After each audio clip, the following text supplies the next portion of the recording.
你进入了一款休闲游戏，游戏内最有钱的女玩家国师瑶希给你送来了海量礼物，想包养你，可你却选择拒绝。在得知这个消息后，聊天群内也是热议非常。玄威说：“我操，他居然真的拒绝了国师啊！”火灵儿表示：“啊，这种机会你不要给我呀！国师求求你了，看看孩子吧。”绝世好男人，如果我是公孙雅柔，那我哭死！这一下大家都是羡慕嫉妒恨啊！龙夏夏也是酸的不行，嫉妒到想冲到隔壁跟公孙雅柔来个线下真人 PK。果然有条匿名消息发了出来，其实还有个办法哟，悄悄把他杀了不就行了吗？整个世界频道安静了，没想到真有人这么狠，这也太坏了。另一头，公孙雅柔已经哭着说不出话来，没想到我在心里这么重要，为了自己能舍弃如此多宝贵的东西。龙夏夏现实中用神识查探了一下公孙雅柔的房间，结果发现那个女人傻了吧唧在偷笑个不停，这个妒火呀蹭蹭往上涨，我是从来没见过有人能笑得这么恶心。哦，是吗？那你以后要看的可就很多了哟。听到萧凡说的了吗？他喜欢的人一直是我，你这个第三者。龙笑笑彻底哦不，他没有疯狂，你得意什么？我和萧凡哥哥还有上千年的夫妻情分呢。说完直接关闭神识，给公孙雅柔气的呀，小师妹真的不要脸，还是先玩游戏玩游戏。暗发誓夫君要是定不负你，你会知道自己的选择没错。不过瑶希这首次登场虽然结束啊，但世界频道聊天群却没有就此平息。行为说，哎，没想到堂堂国师如此大动静，最终却狼狈而走成了败犬，真令人唏嘘。另一头瑶希虽然回了京城，但被你拒绝的一幕幕却在脑海里挥之不去，没办法，真的不服气啊！如此的准备，如此大手笔，就这么轻描淡写输给了那个长魅魔角的女人嘛？下意识忽视聊天频道，结果当场爆炸！摇摆拳，这说我啊！彻底疯狂！然后又开始复盘，昨天他随口说的，萧凡如果改变了心意就来京城找他，可仔细想想，这太过被动，本来现在就是劣势，还等着人家感情出问题，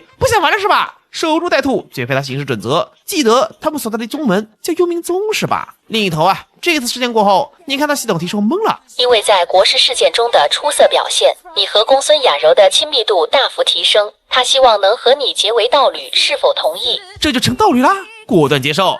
恭喜成为道侣，并且因为初始亲密度过高，触发了金色皮肤奖励，携手战斗时灵力恢复提高 30%， 道法威力提高20%。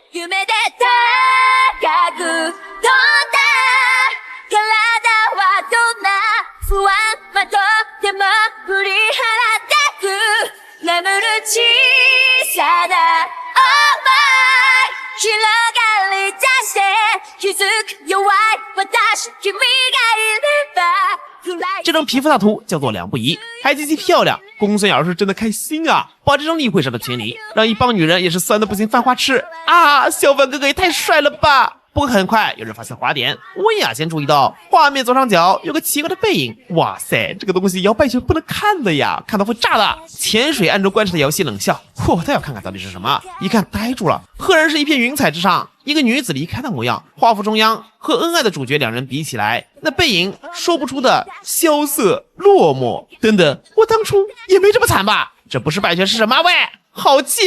彻底疯狂！这一把游戏，你带着雅柔好好修炼，疯狂双修，有正经的也有不正经的。我知道你们只喜欢看正经的，所以我就选择性跳过啦。大家修微微是蹭往上涨，很快抵达了元婴期，可安宁时光没持续太久。这天学院来了个新老师，仔细一看，这不是瑶希吗？你怎么跑学院里来了？我喜欢教书育人不行吗？顺便告诉你，现在整座幽冥宗都被我买下了。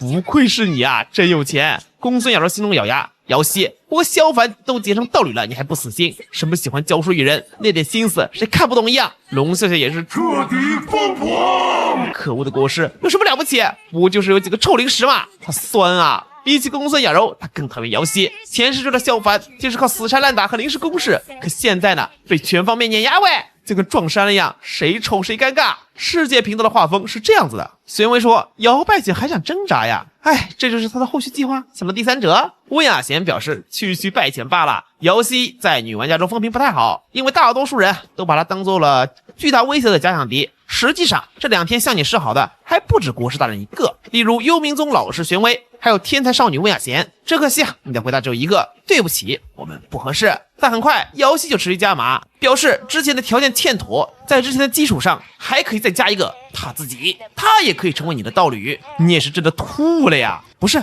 国师这个身材的确很有诱惑力。想象一下，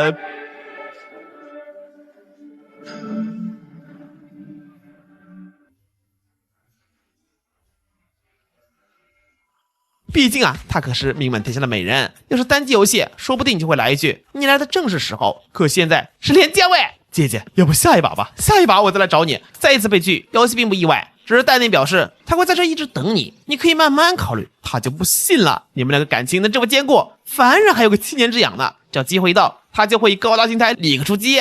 机会总是要留给有准备的人，然而这一等就是数百年上千年他真的是要吐了呀！什么情况？而另一边呢，公孙瑶的修为不断提高，就是经常套入反击之前，忽然一道剑光从虚空中袭来，正是趁着他突破之前前的动手。你费尽浑身解数才堪堪挡住，好在最后的最后，公孙雅柔临阵突破，干掉了来犯杀手。这一下，瑶希被顶上了风口浪尖，聊天群内都说是不是他干的，他也是真的吐了呀！凭他这高傲的性格，怎么可能做出这种买凶杀人的事情来？要动手，他自己出手不行吗？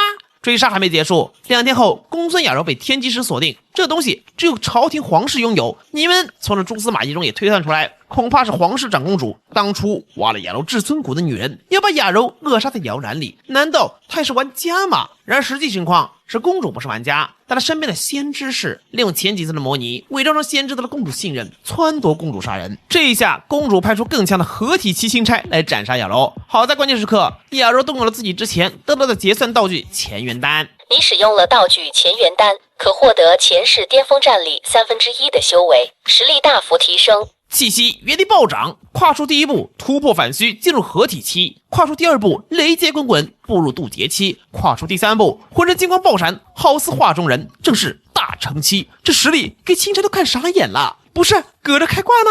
一双玉手拍出，钦差死。灭杀钦差后啊，雅柔随即动身准备前去京城。夫君，我的乾元丹效力15分钟，在原地等我，我去就来。你叫住他，15分钟就去趟京城杀完人再回来嘛？这雅柔老婆上辈子得多强啊！你表示带上你，关键时刻你有办法解决危机。于是乎，你们2人杀上京城，皇室防守果然森严，可还不是雅柔对手。那先知被雅柔一双玉手捏了鸡粉，临死前他大叫一声：“我不会就这样轻易的狗带！”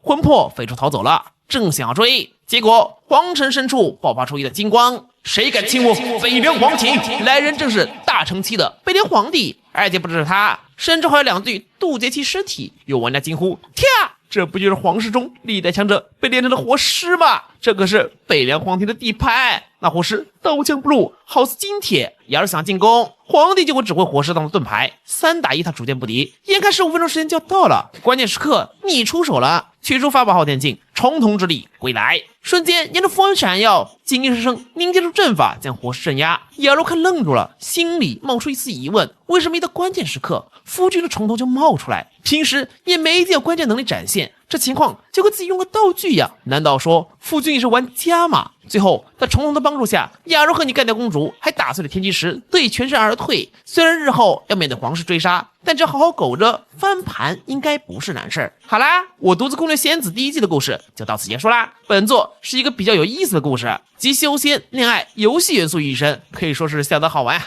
对后续还感兴趣的，可以在番茄小说手机端搜索我独自攻略仙子，第1个就是了。目前进度对应原作第57章，之后的故事呢也会围绕一次次模拟展开。那么我是卓卓，我们下个系列再见，拜拜。